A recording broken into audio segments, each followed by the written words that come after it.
Hello everyone and welcome to this, our next video in our series on the Magdalene institutions in Ireland in 20th century.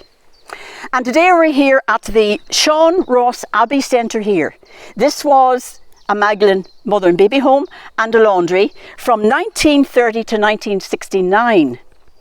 And I have with me here three very distinguished people who know a lot about all of the Magdalene institutions. First of all, we have got Felix O'Neill here. Felix is world famous for his website, chewingbabies.org, and there's a whole book in there, not just a website. And then we have Michael Donovan here. Michael worked as a gardener here in the mid-80s, and Michael has a wealth of information about the layout of this place. And then we have Maureen Sullivan. Maureen was in a previous video with us, giving us a story of her years in the New Ross Magdalene Laundry. So these three people are going to take us on the tour around Sean Ross Abbey today. First of all, Michael, I'm going to start with you. You were a gardener here in the mid-80s, and we're here in the Angel's Plot in Sean Ross Abbey. Michael, what can you tell us about this?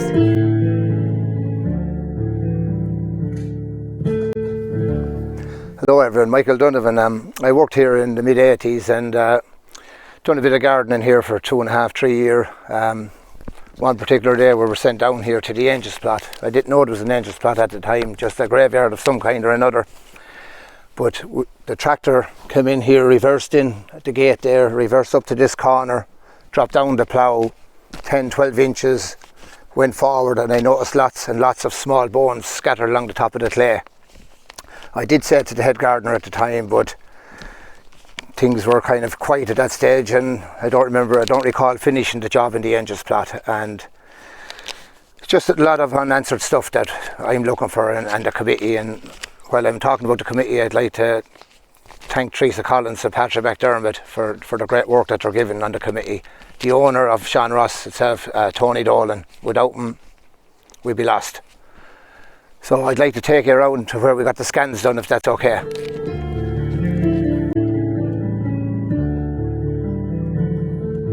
I'd just like to let people get an update of where we are with the scans here outside the Angel's Plot. I'd like to thank Roger Gorman for sending down a few pounds to get the scans done, which we have them done. We're waiting on the results of a dig. We do know there's anomalies here, and until the dig is made, we can't say any more on that. So I'd like to thank everyone that helped us as much as possible. Thank you.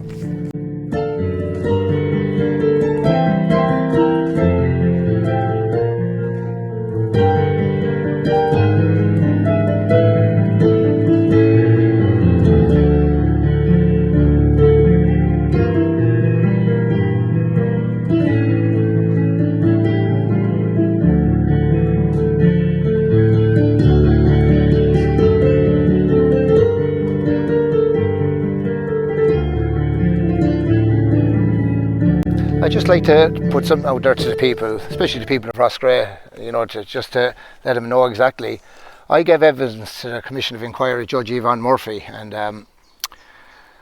I do know that the nuns handed in 269 death certs to the Commission of Inquiry, and at the end of the day 1,090 babies died here that we know of.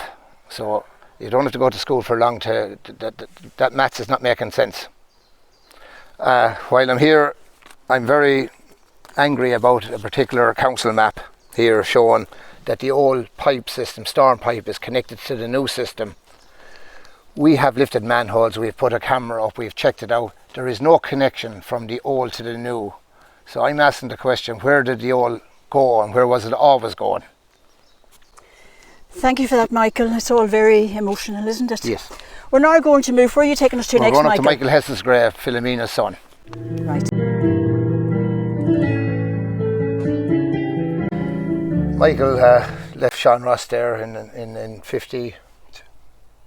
In the 50s, yeah. In the 50s, yeah. Adopted to America, and he worked for Ronald Reagan regime, as I call it. But Michael Hess, in case people don't know, is the son of Philomena.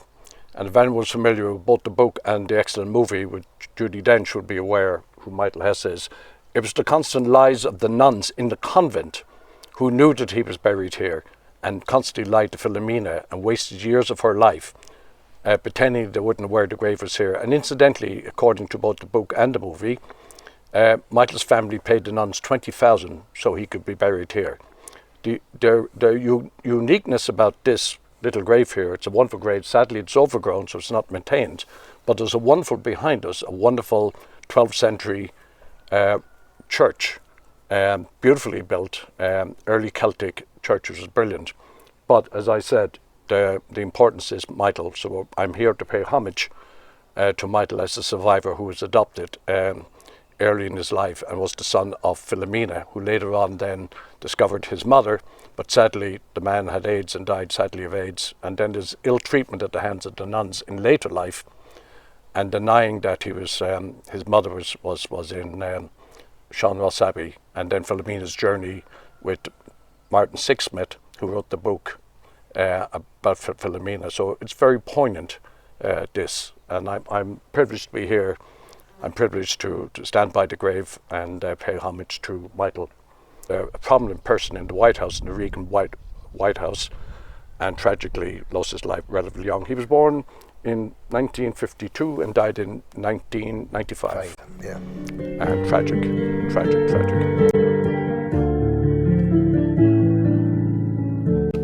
And now, before we leave the Angels Plot, Michael, I just noticed this on the way in. It's a beautiful carving. It seems to be a mother and baby. Can you tell us what this is, please? Yes, it is a mother and baby. The men's shed in Roscrea a few years ago put this together for us, and I would like to thank him very much for it. It was a nice thing to do for the committee of Sean Ross and for the babies and the mothers that's buried here. So, lads, thanks very much. It's a beautiful carving, Michael, isn't it? Yeah, it is lovely. It's bog oak. Bog oak. Yeah.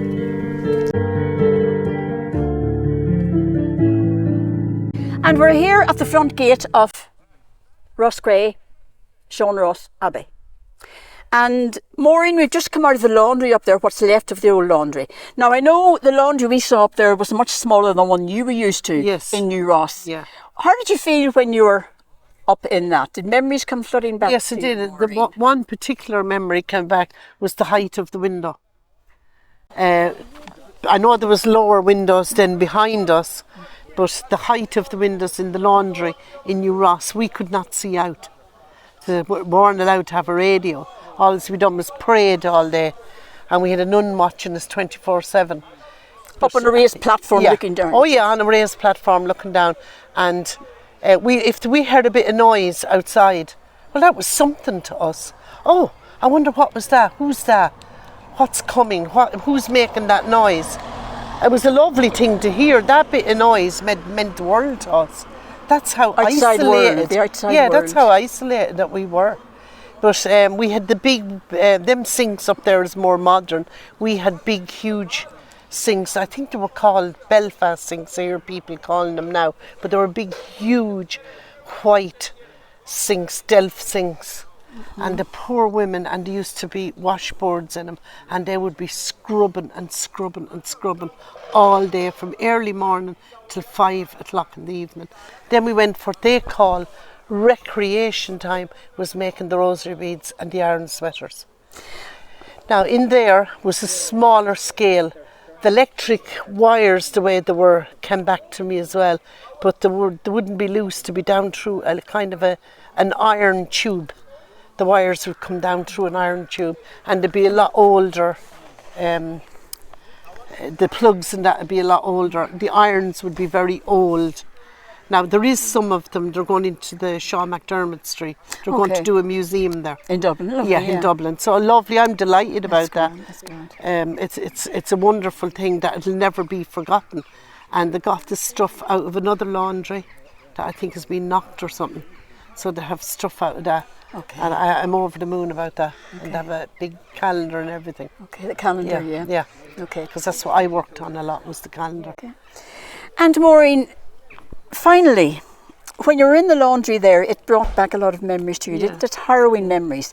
And I remember you telling us the last time how you washed the nuns' underwear and the dirty sanitary towels in those kind of basins in there, sinks you saw. Yeah, big white sinks, not the ones that's in there, the big white ones. I never seen modern sinks in there like they have down there. We didn't have them. There were big, huge white delf sinks. And if you got a chip on them, there'd be murders because you were chipping the sink. That must have been very expensive or something, I don't know. They were made to last as far as I'm concerned. They never wear out.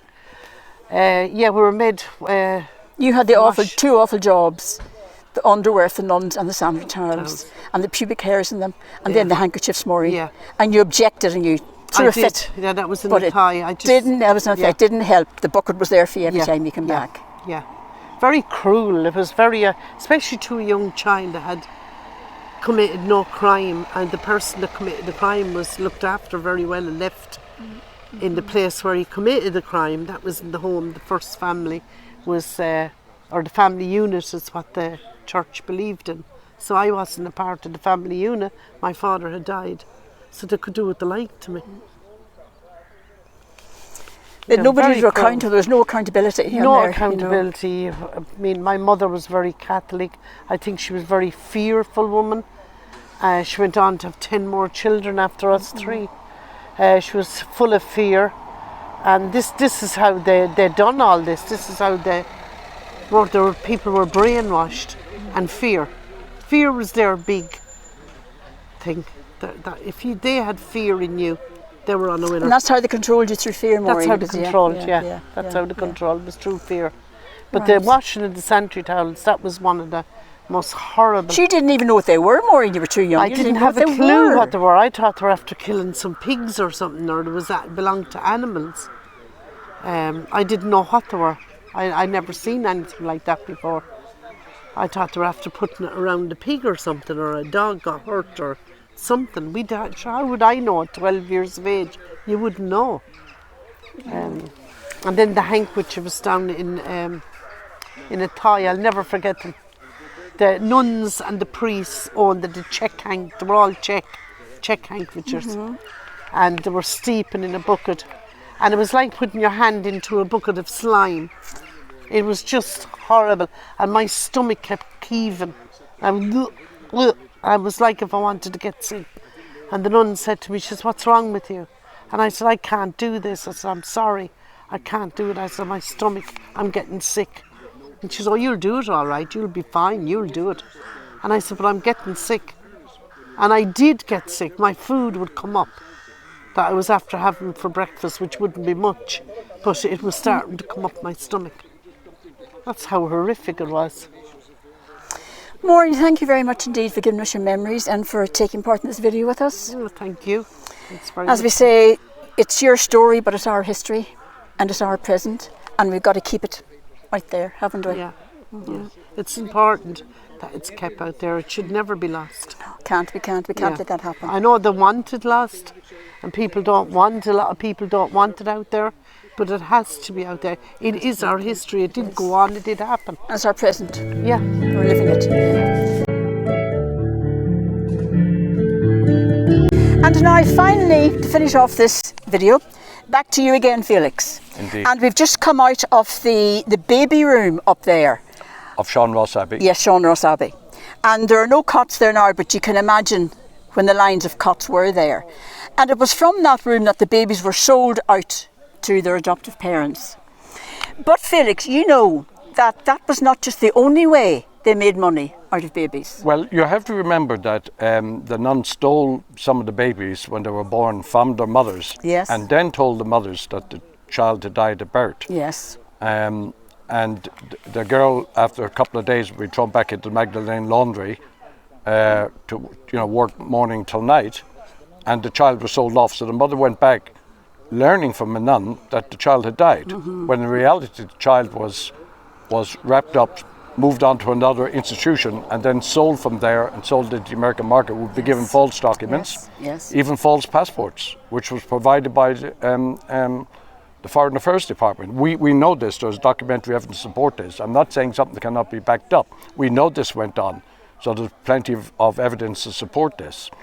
And that's the tragedy. They made profit. They made a few thousand. And by the way, a lot of the children that went to the States were sold as babies were what's called a hire purchase. Let's say a child was sold into some family in Chicago. That family would be a good Catholic, according to the church, a good Catholic Irish family type thing, and they would pay each month Yes. to the local church a rental, if you wish, or a hire purchase for that child. Yeah. They'd pay a few thousand first, and then until the child was 18 years of age, they paid on a monthly basis, like they would for TV or a hired sofa or TV or a car. Yes. And that's the reality.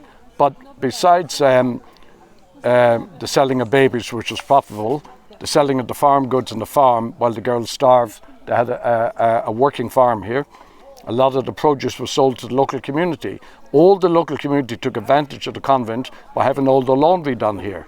The laundry done here, all government official laundry was done here. The military stuff was done here. The Garda Síochána laundry was done here. The church, all the church material from priest's house to the altar cloths were all sold, were all done here.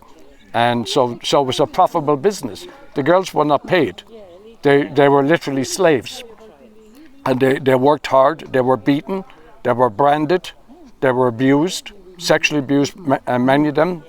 And they weren't allowed to be, to be ill. It didn't matter. And of course they were fed very, very little. And that's the tragedy. Then of course we know now that the vaccine trials were done in some of these places. Yes. The illegal vaccine trials in which they experiment on babies, which is against the treaties of Europe and the treaties of the United Nations. And Ireland flaunted them by allowing the nuns sold the rights of the children here without consent to be experimented on, and some of the children died. That's the reality. And I was a product of some of the vaccine trials. Yes, I survived, but many other children did not survive. And many of them, when they died, after the experiments, were then sold to the medical institutions here in Ireland, and they're still in glass jars at the likes of Trinity or at the Royal College of Surgery in Dublin. The remains are still there. It's still an outrage. And only recently, a couple of days ago in the Irish Times, we have the Northern Ireland story where 2,500 children they acknowledged were sold into the same medical establishments and experimented on. And it's caused horror in Northern Ireland, but this was going on in Ireland in every single institution. And that's the reality of this. This is what we need to face. This is what went on here. Not just here in Shaneloss Abbey. I was born in St. Patrick's in Navan Road, 4.5 years I was there. In Dublin, yes. In Dublin, and these places went here. We know from Tuam this went on. We know that every institution it went on. They used the children to make money. Mm-hmm. Whether you stole a child, you illegally sold the child, you told the parent or the mother that the child had died. This is what they did, and the bodies were sold to medical science. Everything was about money, making money. They were money-making institutions. But that's what they were. This was a profitable business, both farm-wise, and the laundry made a profit. This is what they did, and yet they got money for every child from the government, so they were getting it both ways. Every way they could make money. No child, no nun died from hunger. The children died from hunger and starvation, even though they had a farm. Yeah. And the nuns could outbid every other business because they had no labour costs, so they could do it cheaper than... They could do it cheaper. Yeah. And there were laundry companies wanted to come in and set up business legitimately, and there were actually business fights. The genuine businesses were complaining to the government that they were at a disadvantage because... they couldn't compete with the prices. They couldn't compete with these type of establishments. Yeah. The nuns would say, oh, we'll lower our prices, and to put these companies out of business who were given employment and were hiring people. Yeah. And were paying wages, where these places they had slave labour. And my mother, by the way, was a Magdalene. My mother was a Magdalene laundry. She worked in Dublin, she worked in St. Patrick's Navan, she worked in Donnybrook, and she was sent out to different institutions to work. She was never paid. And sadly, I'm here to look for my mother. I know it should be, well, she's dead now. Of course, she was born in 1916, but I have no hope of finding much more about her. And then I have a brother and sister, I'm told. I don't know what became of them, whether they were sold off or what became of them. And that's ongoing to be resolved. But here I'm 70 years of age and still struggling. Collusion between church and state, Felix? They were hand in hand, hand in glove, if you wish. They worked together. Of course they did. Of course they did. Remember that the power resided with the church. Yes. The government subservient. Absolutely, absolutely. The power was the church was the power. The church were making money. If the record of selling children at the time in the 40s, 50s, was more than 100 million Irish pounds a year. Yes. Tax-free.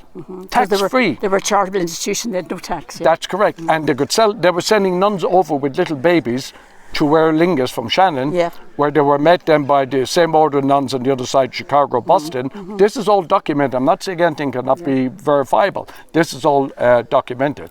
And many of it's on my own website, tombbabies.org, in which there's actual evidence, including the vaccine trials. I got all the original documents are up there, so you can do your own work, it's there. Don't take my word for it, but I am a product. I'm 18 years in these institutions. Has it had an effect on me? Of course it has. But they're my demons I got to live with till the day I die. Well, Felix, thank you very, very much indeed for coming on the video with us. You're welcome. And contributing your knowledge here. It's been a pleasure having you. Indeed. And I hope that you will make a visit to Felix's website, tombbabies.org, and you'll find a lot of information there. And thank you all for watching. I hope that you now know a lot more about the Magdalene institutions than you knew before you came in here. And until we meet again, namaste. Thank you.